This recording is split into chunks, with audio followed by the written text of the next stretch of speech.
today what I'm going to be doing is showing you how to use a Vari Mu compressor from Analog Obsession. It's called a Kolin on the master bus. And behind that, I'll be chaining their Pultec as well. All right. So, but before we get started with that, I want to tell you what I used in this vocal chain. So let's get started. The microphone that I'm using is a Rode NT1A. All right. I'm using a VST microphone preamp from a company called Analog Obsession, and it's called a Brit Pre, and it was modeled after a classic British mic line preamp, and it has low pass and high pass filters on it. I pushed the output knob to 3.7 dB. The high pass filter knob is on 45, and the low pass filter knob is on 8. Make sure all of your power buttons are pushed in. Behind the mic pre, I decided to use a de-esser. For the de-esser, I pulled up my Schoeps Omni channel. On the Schoeps Omni channel, there's a channel that can be used strictly for de-essing. The only thing I used on that channel was the threshold knob in the top section of the channel. The only knob I touched was the threshold knob, and I turned it counterclockwise until it read minus 20.8 dB. And now my S's will be fully controlled. After that, I added a mid-range Pultec EQ from Noise Ash. The only knob that I pushed was the dip knob, and I pushed that up to about 4. And the high cutoff knob I set at 12. Now let's get to the part of the video that I think we're all waiting for. I wanted to see how the Kolin, a Vari Mu style of compressor from Analog Obsession, would sound on a master bus after I made a beat. And boy, was I glad I tried it. Right behind that, I chained a Pultec style EQ from Analog Obsession called Rare. I'm going to show you my settings, and then we're going to process some audio through it, and I'm going to bypass it and then unbypass it to let you hear some great examples of what these two machines can do in conjunction with each other. The attack knob on the Kolin, which looks like a screw, is set to 30 milliseconds. The release knob, which also looks like a screw, is set to 389 milliseconds. The input knob is set to 1.4 dB, and the output knob is set to 2.4 dB. There's also a mixed dry wet knob. It looks like a screw as well. I didn't touch it. There's a high pass filter knob that looks like a screw. Never touched it.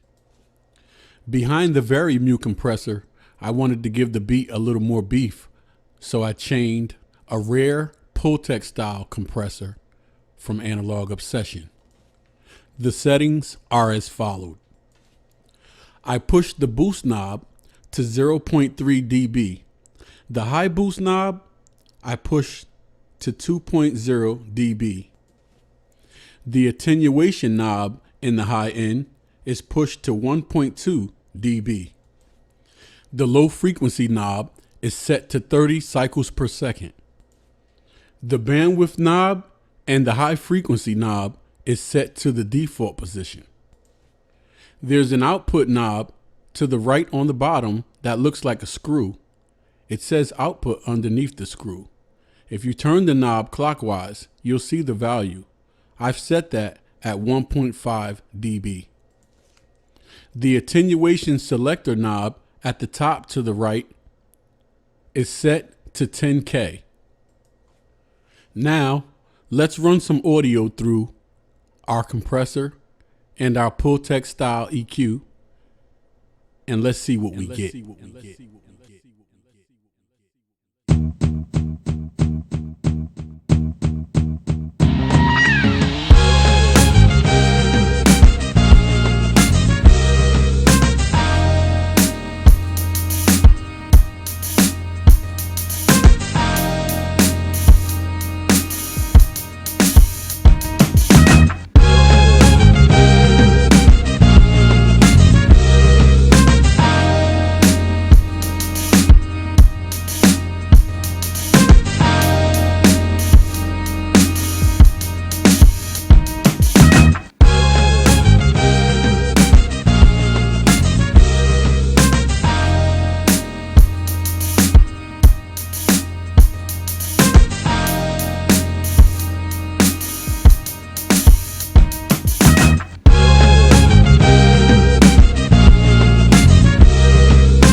Thank you. Like, subscribe, and share. Lighter fluid, lighter fluid, lighter fluid, lighter fluid.